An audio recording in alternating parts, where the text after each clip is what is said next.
All right, everybody, thanks for joining in. This episode, we are going back to the dreaded decade of the 90s.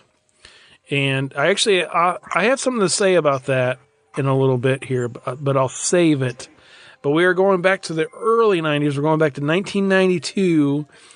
And this is a movie that I have been wanting to cover on this podcast forever, and it just was never available outside of if you didn't happen to have a copy of it already, because it wasn't streaming anywhere. And oddly enough, this turns out to be Mark's pick this episode, but this episode we're talking about 1992's Candyman. 92. It was 92, huh? I didn't go back and check the date. Interesting. I thought it was closer to like that 89, 90 crossover, but okay, 92. Well, yeah, it's funny because being the big horror fan that I am, Candyman being one of those iconic characters that, a lot of people bring up, I've never seen this film. I never saw it. I didn't see it back in the day. I remember the ads for it and all of that, but I remember people talking about it in school, and so it was like I was really excited to finally see this, and I think a lot of it has to do with the fact that Jordan Peele is doing the reboot of the franchise, and I was like really excited about that. I'm thinking, well, I got to go back and watch the original, and I got to see that for what it is, and watch that and get ready for this new movie coming out. And so finally, after all of these decades, again, we can use the word decade, which is crazy. It's like I finally got to sit down and watch Candyman. And I actually watched it 3 times. 3 times. So I should have a good understanding of what this film's about at this point. I have been watching this movie for almost 30 years. And every time I watch it, I find something new with it. So it should be interesting if you actually have like a complete understanding of the movie. Okay. But yeah, it's definitely... I probably don't, to be honest with you. But no, I'm just joking. But it's one of those movies, every time you watch it, you're like, oh, I've never noticed that before. So weird. But I watched it. Oh man, the first time I see this? I don't know if it was in like way back in the day, like when it first came out, or if it was one of those that I discovered when it might have been one I discovered a little bit later, because this one is based off of a Clive Barker short story, The Forbidden.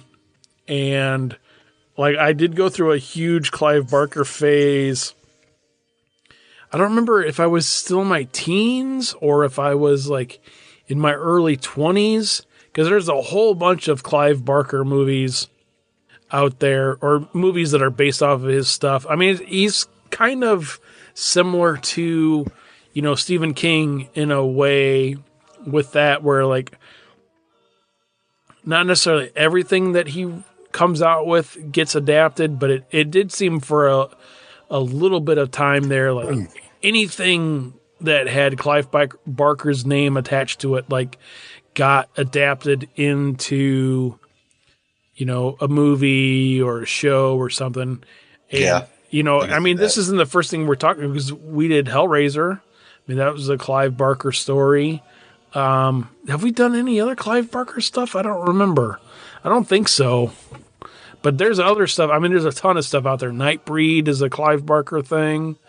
But yeah, this is based off of a short story of Clive Barker. And it's one of those things with the same thing, again, with a lot of similarity to some of the Stephen King stuff is, this is based off of a Clive Barker story, but it doesn't necessarily follow the story to a T. It kind of borrows from it a little bit, but if you read the story and then you watch the movie, or you watch the movie and read the story, you're kind of like, oh, that's different, or that's different, and that's different, and that's different. the core of it is the same. The cool thing about this movie, which always held a special place in my heart, is the movie itself is like based in Chicago, and there's a lot of Chicago in the movie. So every time I watch this movie, I'm like, oh, hey, that's 294, or that's this, or that's that, or that's this. And, there's so much of it when you are so familiar with the area that when you're seeing it, you're like, oh, that's so cool. Yeah, it was cool because this is based in Cabrini Green too, so it's like right in the middle of the projects, and it's kind of cool. You and I, when we were at Flashback last year, and we got to hear the two main characters from this film talk about this. We got to hear one of the two main characters talk about this. Yeah, the other one, he just couldn't hold that microphone up long enough. But there was some cool stuff like that. I like the whole idea of the urban legend storyline. So basically, the story, if any of you haven't seen it, it's about this guy who, he was a slave, but he was a really good painter. And then the guy who owned him, wanted him to paint this woman. And then they ended up having a relationship. She got pregnant, and because this was back in the old days or whatever, back with slavery and all that stuff. He ends up he gets his hand cut off, and they stick a hook in his stump, and then he's thrown to these honeybees, and he's stung to death. And so they take his ashes and they sprinkle it all over the land that would eventually become Cabrini Green. So it's sort of like the Bloody Mary storyline, right? Where, you look in the mirror and you say his name 5 times, and then he comes out, and he starts to basically, kill people. So I love that. And that's basically the story is Virginia Madsen.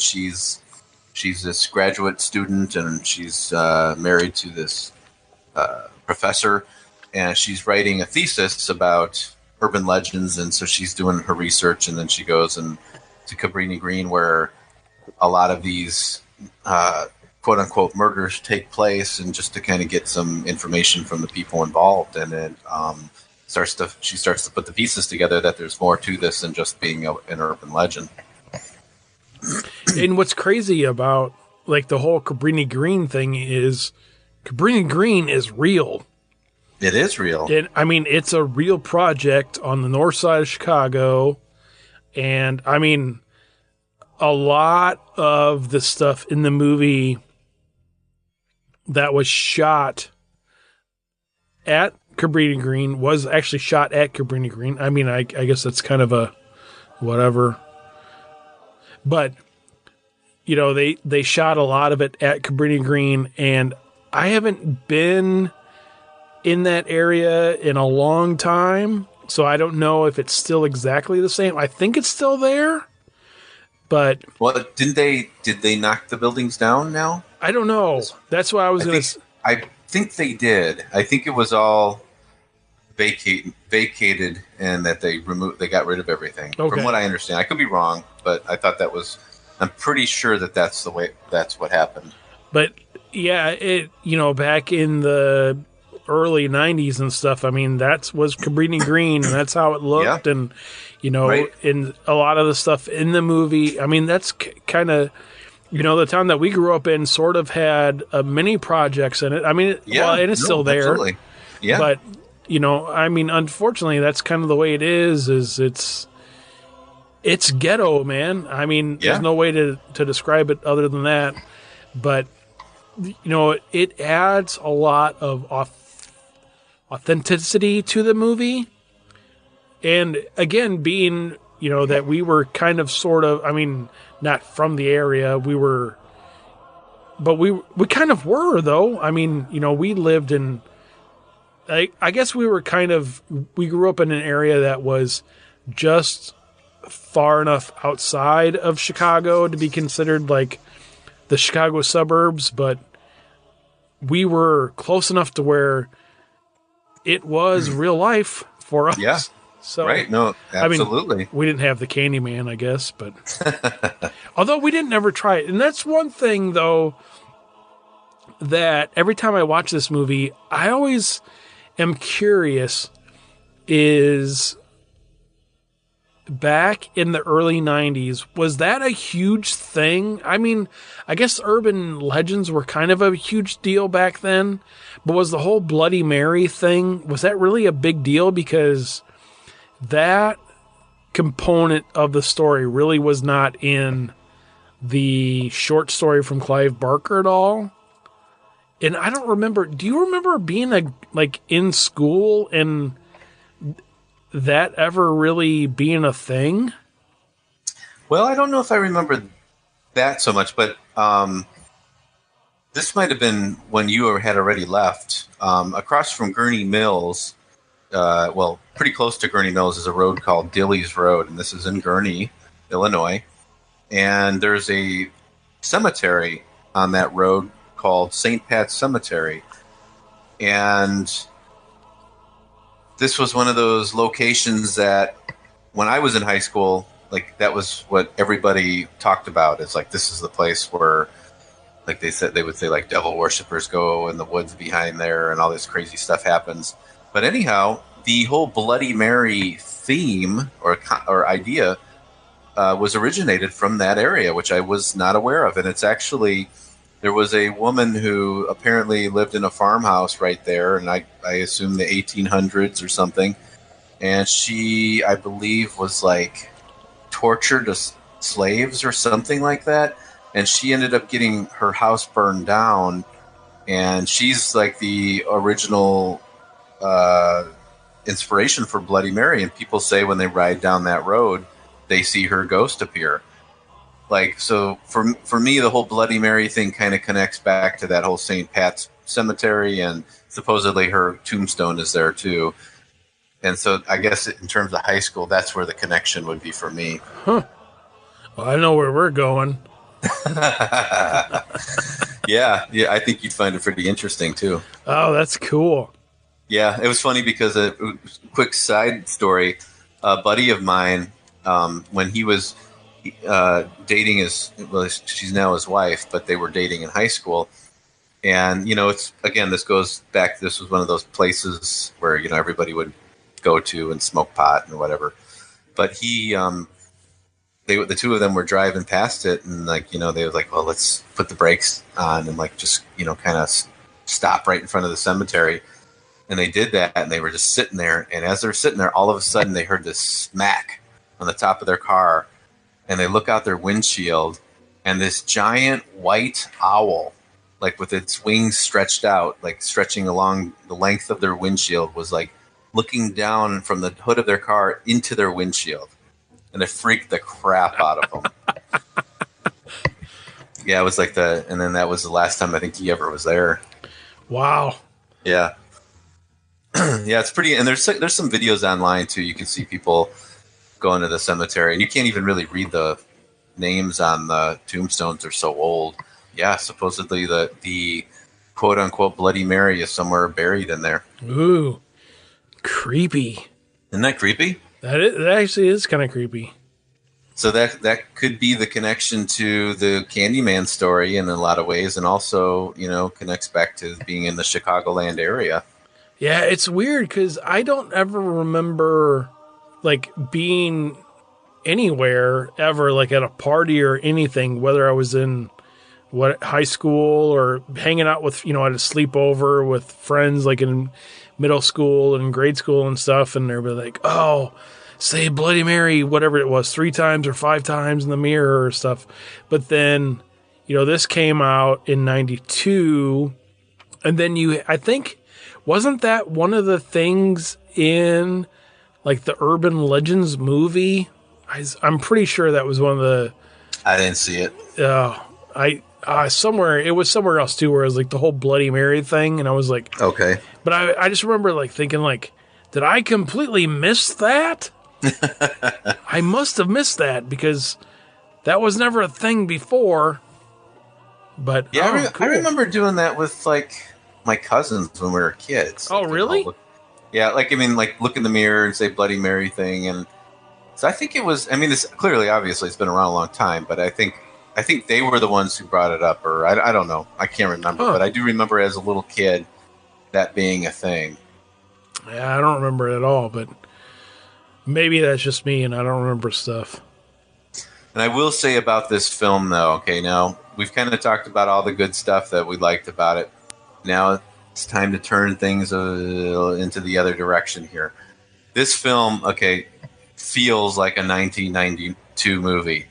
And when I say that, it like you could take all the cinematography and the everything and compare it to Wes Craven's A New Nightmare, which probably came out right around the same time, and it seemed like exactly the same tone, exactly the same everything. I mean, it literally feels like that early '90s horror, like before Scream. You know, it was definitely before Scream. It wasn't like the self-aware horror, but it was the early '90s. Well, I guess I mean the New Nightmare was self-aware, but I mean at the same time, it just that feel to it, you know. And that was something that was kind of a turn off. Definitely was a turn off for me in this film because something about that era and the cinematography just didn't work. Like I don't know, you compare that to obviously my two favorite horror movies, Halloween and Texas Chainsaw Massacre. Well, Carpenter's how he filmed that original Halloween, the lighting he used, the colors, the blue lights, the darkness, the shadows, just makes that movie like stand out. And you look at Tobe Hooper's Texas Chainsaw Massacre, the grittiness, the grime, just that sort of like sweaty summer day and the night shots and how it was all filmed. Just there's something about that film that just stands out just by its cinematography. This film, to me, the cinematography was incredibly bland, and I don't know what they were doing back in those early '90s, but it just does not cut it for me. Well, I have to say that this one, going back and watching it now after watching Silence of the Lambs recently, Oh, okay. yeah, it has sort of like what you were saying with that, like that sort of same stylistic feel to it. Yeah, right. You know, where, I mean, that must just been a thing in the early 90s where, and I think actually, I mean, this ended up not being in the same category. Why? Not the same category is probably not the correct phrasing for it, but it didn't end up having the same critical acclaim as Silence of the Lambs. Oh, yeah, nowhere near. But I think Candyman probably was meant to sort of go that route, to kind of be the mainstream thriller type movie. Okay. But I will agree with you, and that is the thing I wanted to mention was, I have to admit, man, when you look at some of these early 90s movies, you know, we talked about Silence of the Lambs before, we're talking about this one. We've touched on a few of them before, and there's some that we haven't touched on before. But we've always said on this show that 90s horror sucks. Yes, we do. I really think what we should rephrase that to is 1995 and above horror sucks, but like the early 90s stuff isn't necessarily, I mean, it has its flaws, of course, but it isn't on the same level as like your Scream and I Know What You Did Last Summer and Urban Legend and all those type of movies. I hear what you're saying. Like, yeah, once Scream came out, it was basically, okay, who's the hot teenagers out there right now? Who's like, who's on WB or whatever? Let's grab them and throw them into a horror movie, Right. And let's like tame it down so that like the teeny boppers want to go see it and kind of take away from the horror audience, because the real horror fans, they're not going to want to really see these type of movies. So like clearly, no, there's no like I Would Know What You Did Last Summer cult following people. I don't think. I mean, like you don't see much of that. I don't think you're ever going to see that the way you see like people talking about movies like Halloween or My Bloody Valentine. See, well, I don't know, man. That's the problem though, is anymore, because there are a ton of people out there. Well, yeah, you're right. Yeah, it's just You never know these days. like Scream has such a following, Yeah. and I mean, the big draw a couple years ago at Flashback was Nev Campbell. Yeah, I mean, I'm not a Scream fan, but I can No, see not that at a all. little bit more just because it was Wes Craven and it was sort of like a new take on the horror thing. And Yeah, I guess you're kind of right on that aspect. I can't remember the last time I saw somebody be like, "Ooh, I know what you did last summer. Let's watch that." But I do see though, yeah, I do see the yeah, Scream stuff pop up every once in a while. right. Yeah, it's weird, But but Candyman was kind of like, yeah, like you said, like the early '90s. It was a crossover period because it was like the late '80s is when kind of like the Friday the 13th Nightmare on Elm Street films were the slasher thing had run its course, and it was like people were really tired of that at that point, so they had to kind of work on some new concepts for the early '90s for horror. Candyman was one of them. Bram Stoker's Dracula came out around that time. Then they start going into more of the thriller area, like with Seven, Silence of the Lambs, that kind of thing. That seemed to be more of like where the horror type of film was starting to go to before, all before Scream. And then, but yeah, it was, this was gonna, I think, they were really trying to get this thing going, like to be the next generation of slasher films, or like a kind of a new Freddy, so to speak. And they did have a few sequels, yep. which of course I haven't seen, but Don't watch them; they're horrible. but yeah, so I thought, that, and again, I was really excited to see this film. I just lately, it's just been like there's kind of the buzz, like, oh, you got it, Candyman. I've never seen it. It's probably excellent.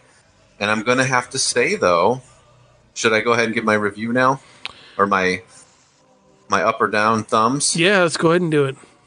I hate to do this, but I'm gonna have to give it a thumbs down. Oh, jeez. I wanted so badly to like walk out of this and say, oh, cool, they did a good movie from the '90s. I watched this movie 3 times. 3 times. Okay, now the first 2 times I had some trouble being totally focused. But the third time I did very well with focus. And I think I caught enough of the stuff the first 2 times to like I put the pieces together. I remembered them. And so when I watched it the third time and I saw it, I was like, okay, I knew that was happening and this and that. Okay. And I left the third time feeling extremely underwhelmed. And really wanting, like, I really desperately wanted to walk out of Candyman and saying, wow, that was one of those missed classics that I just I never got around to back in the day, and I loved it. But I'll be honest with you, now I'm not as excited to see this new reboot, but I do still want to see it, but I'm hoping that they kind of do something to it to make it even better than the original. But I just was very underwhelmed. I didn't like the cinematography. I thought Candyman, the character in himself, wasn't very interesting. I didn't think the performance was that great. He wasn't as scary as I had hoped he would be. And it just didn't do it for me. Wow. Yeah. So I have to follow that up with, well, I give it a thumbs up because I like it. Yeah, this is just one of those movies that I latched onto early on. Yeah, I mean, there's a lot of it where you can see that it's not necessarily a great movie. For me personally, anyway, I do really enjoy it. Do you have like a connection to it somehow, like with the past, like the first time you saw it? No, not really. I don't think so. Okay. I think this was one of those ones, like, I'm going to say that I probably got attached to this one when it first came out somehow. Because, I mean, I was a huge Stephen King fan, and I remember reading a bunch of the Clive Barker stuff back in the day. And I probably didn't see it in the theater. I'm almost positive I didn't see it in the theater, but I think this is one of those ones when it first came out on video, I was like, oh, we got to go rent that. And then I was like, oh, yeah, it's great. Sure. But even though it like really has very little to do with the source material, yeah, it's just one of those movies from the early 90s that, for me personally, it was one of the better ones of the early 90s before we got to the whole, oversaturated teeny bopper crap that came out of Scream and Urban Legend and I Know What You Did Last Summer and all that crap. H2O and Halloween Resurrection and blech. Yeah. Yeah, things got I will say this: things got progressively worse. Candyman beats, in my opinion, beats Scream. It beats Halloween H2O. It beats any, I Know What You Did Last. All that stuff. Candyman is a superior film to those. I would totally agree with that. But at the same time, watching that film, I didn't walk away like, oh, that was great. That was a great but I will give it this. You know what? I'm going to say this. I love the score for the film. I thought it was a very well scored film. A lot of that sort of classic piano stuff, which kind of like elevated it. I thought would elevate it a little bit more into more of a, one of those, timeless films. It just, to me, that everything else just didn't come together, and I didn't care for it. I didn't really care for the storyline. It just didn't do it for me, and I wish it did. I really do.